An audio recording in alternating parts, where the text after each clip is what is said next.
Hello students, this video lecture is on analysis and design of algorithms for BE 5th semester CSE students by Ms. Neelam Sharma, Assistant Professor Bharati College of Engineering and Technology Durg. इसकी previous video lecture में हमने पढ़ा था single source shortest path algorithm, जिसके अंदर हमने directed graph और negative wait के साथ बेलमैन फोर्ड और डिजक्स्ट्रास एल्गोरिदम पढ़ा था। आज हम पढ़ेंगे यूनिट नंबर 2 एडा का लास्ट टॉपिक, जिसका नाम है optical storage on tapes and optical merge pattern. ये बहुत ही अलग है जो हमने पिछला पढ़ा उन सारी चीज़ों से। हमने मिनिमम स्पैनिंग ट्री पढ़ा था और क्रूशिकल प्रिम्स पढ़ा था, तो वो लगभग सेम थे, या ये कह सकते हैं कि सिमिलर टाइप के एग्जाम्पल्स थे। बट आज जो हम टॉपिक पढ़ने वाले हैं वो बिल्कुल इन सब से डिफरेंट है। तो let's start to know what is optical storage on tapes. तो ये लिखा हुआ है topic optical storage on tapes and optical merge pattern. तो पहले पढ़ते हैं optical storage on tape. A magnetic tape provides only sequential access of data in an audio tape या cassette. Unlike a CD, a fifth song from the tape can't be just directly played. The length of the first 4 songs must be traversed to play the 5th song. So, in order to access certain data, head of the tape must be positioned accordingly. ये जो ऊपर paragraph लिखा है, इसका मतलब ये है कि मैग्नेटिक टेप जो है वो सीक्वेंशियल एक्सेस प्रोवाइड करता है। सीक्वेंशियल का मतलब है कि अगर कोई ऑर्डर है 1 2 3 4 5, तो वो ऐसे ही चलेगा, वो डायरेक्टली यहाँ से यहाँ नहीं जा सकता। इसमें ऑडियो टेप या कैसेट में क्या होता है कि या फिर एक CD में भी अगर हमको एक 5th सॉन्ग को प्ले करना है, जैसे पुराने ज़माने में हम वो रील वाला कैसेट सुनते थे, या DVD प्लेयर हमारे पास, और DVD नहीं VCR प्लेयर अगर हमारे पास रहता था, तो अगर हमको 5वें गाने पे जाना है तो हमको पहले 4 पूरे गाने सुनने पड़ेंगे, या फिर फास्ट फॉरवर्ड उसको करना पड़ेगा उसकी सारी लेंथ। अगर एक गाना 4 मिनट का है और ऐसे हमारे पास 4 गाने हैं, तो हमको 16 मिनट्स उनको देना पड़ेगा, उसके बाद ही हम 5th सॉन्ग पर जा पाएंगे। जैसे कि यहाँ पे एग्जाम्पल लिखा है कि if suppose 4 songs in a tape audio length of 5 7 3 and 2 minutes respectively. In order to play the 4th song, we need to traverse 5 + 7 + 3 means 15 minutes हमको लगाने ही पड़ेंगे, और तब फिर हमारे टेप की पोजीशन 4th सॉन्ग पे पहुँचेगी। Retrieval time of the data is the time taken to retrieve or access that data in its entirety. Hence, retrieval time of the 4th song is 15 + 2 17 minutes. Retrieval time का मतलब यहाँ पे ये हो रहा है कि जब हम उस डेटा को एक्सेस कर लेते हैं पूरी तरीके से, जब 4th सॉन्ग पूरा प्ले हो जाएगा, तो उसको हम एक्सेस टाइम या रिट्रीवल टाइम बोलेंगे। तो वो यहाँ पर कितना हुआ, ये 15 मिनट्स तो पहले था, उसमें +2 ऐड कर देंगे तो 17 minutes. Now considering that all programs in a magnetic tape are retrieved equally often and the tape head points to the front of the tape every time, a new term can be defined called mean retrieval time. अगर हम consider करते हैं कि magnetic tape जो है वो हर किसी को इक्वली रिट्रीव करता है, और टेप के हेड पॉइंट जो है वो हमेशा फ्रंट में रहते हैं टेप के, तो हम उस रिट्रीवल टाइम को एक नाम दे सकते हैं, जिसका नाम हो सकता है मीन रिट्रीवल टाइम, जिसको हम MRT भी बोलते हैं। Let's suppose that the retrieval time of the program I is T of I. Therefore, TI is equals to sigma of J is equals to 1 to I L J. MRT, mean retrieval time, is the average of all such TI. Therefore, MRT is equals to 1 by n, sigma I is equals to 1 to n TI, or MRT is equals to 1 by n, sigma I is equals to 1 to n, sigma J is equals to 1 to I L J. तो ये formula है, इसमें कुछ ऐसे खास समझने का है नहीं, मैं जब आपको क्वेश्चन बताऊंगी तो वो क्लियर हो जाएगा। The sequential access of data in a tape has some limitations. Order must be defined in which the data programs in a tape are stored so that least MRT can be obtained. Hence, the order of storing becomes very important to reduce the data retrieval या access time. जो sequential access होता है tape में उसकी भी कुछ limitations होती हैं. तो जब हम कोई प्रोग्राम या डेटा किसी मैग्नेटिक टेप में स्टोर करते हैं तो उसका एक ऑर्डर डिफाइन होना चाहिए ताकि हमको मीन रिट्रीवल टाइम जो है वो कम मिले. Thus the task get reduced to define the correct order and hence minimize the MRP, that is to minimize the time. For example, suppose there are 3 programs of length 245 या 254 respectively, so there are 3 factorial ways for order of storage. अगर हमारे पास 3 programmes हैं तो हमारे पास 3 factorial veg होंगे उसको store करने के लिए. जैसे कि मैं अभी आपको क्वेश्चन में दिखाऊंगी तो क्लियर हो जाएगा. कि देखिए यहाँ पे n = 3 गिवन है और टाइम जो है 3 हमारे पास टास्क है 2, 5 और 4. तो इन 3 टास्क को हम 3 फैक्टोरियल वेज मतलब कि 6 वेज में अरेंज कर सकते हैं और फिर उसका मीन रिट्रीवल टाइम निकालेंगे. तो सबसे पहले हम एक ऐसे टेबल बना लेते हैं जिसमें serial number, order, total retrieval time और मीन रिट्रीवल टाइम हम निकालेंगे.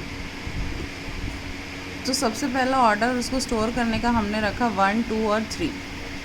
सबसे पहले फर्स्ट को स्टोर करेंगे, फिर सेकंड को, फिर थर्ड को. अब टोटल रिट्रीवल टाइम निकालने का जो कॉन्सेप्ट है वो है ये है फर्स्ट का time plus first plus second का time plus first plus second plus third का टाइम. क्यों ऐसा हुआ?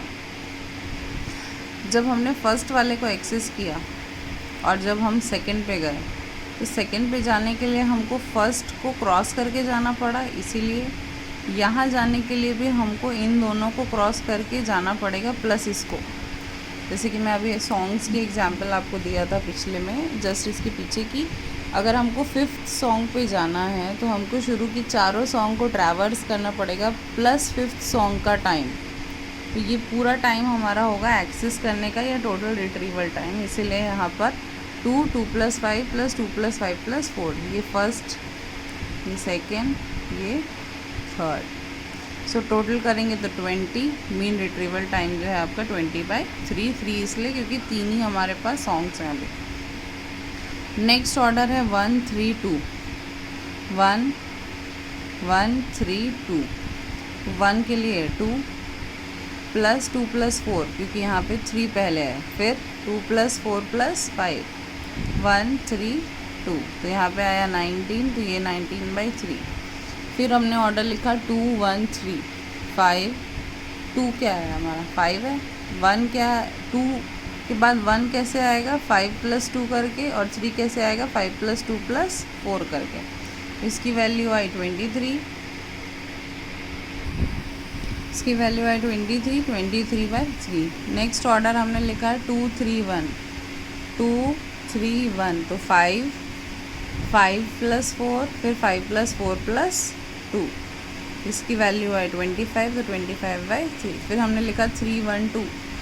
तो 3 कौन सा ये, तो 4. 1 कौन सा 2, तो 4 + 2, और फिर 4 + 2 + 5, 21. लास्ट है हमारा 3, 2, 1. 3, 2, 1. तो 4, 4 + 5, 4 + 5 + 2, तो ये आएगा 24. तो इसमें मिनिमम रिट्रीवल टाइम कौन सा है हमारा 19/3. ये तो देखिए अभी 3 था इसलिए हमने इजीली ऑर्डर बना लिए क्योंकि हमको 6 ही ऑर्डर बनाने थे. ये अगर 5 दिया तो 5 फैक्टोरियल मतलब 125 वेज हमको निकालने पड़ेंगे, तो वो पॉसिबल नहीं है. इसलिए अगर आपको एग्ज़ाम में ऑप्टिकल स्टोरेज ऑन टेप्स पूछता है तो आप किसी भी 3 नंबर का एग्जाम्पल लेके सॉल्व करके इस तरीके से दिखा सकते हैं. It's clear that following the second order in storing programs MRT is least. Second order को अगर हम फॉलो करेंगे तो हमारा रिट्रीवल टाइम जो है वो कम आएगा।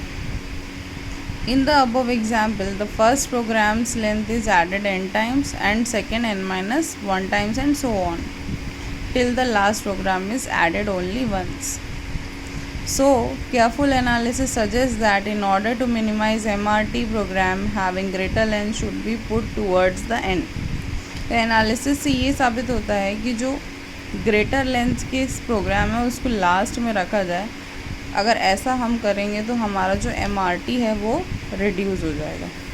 That's the greedy algorithm in use. At each step we make immediate choice of putting the program having least time first in order to build up the ultimate optimize solution to the problem piece by piece. ये जो हमने पढ़ा अभी वो greedy method के अंदर ही था। इसमें हम हर स्टेप पे इमीडिएट चॉइस बना रहे थे by putting program having least time first, सबसे कम टाइम सबसे पहले आए, in order to build up ultimate optimize solution to the problem piece by piece, मतलब लेंथ बाय लेंथ हम जैसे चल रहे थे। ये था हमारा optical storage on tape. Next इसी के अंदर हमारा टॉपिक है ऑप्टिकल मर्ज पैटर्न, तो उसको भी देख लेते हैं कि n number of sorted files, the task is to find minimum computation done to reach optical merge pattern। n number of sorted file हमको दी हुई है। हमारा टास्क ये है कि हमको उन n number of फाइल से मिनिमम कंप्यूटेशन करके, मिनिमम कैलकुलेशन, मिनिमम कंप्यूटेशन करके हमको ऑप्टिकल मर्ज पैटर्न तक पहुंचना है। When two or more sorted files are to be merged, then it can done in pairs. For example, if we need to merge 4 files A, B, C, D, first merge A with B to get x1, then merge x1 with C to get x2, then merge x2 with D to get x3 as output file.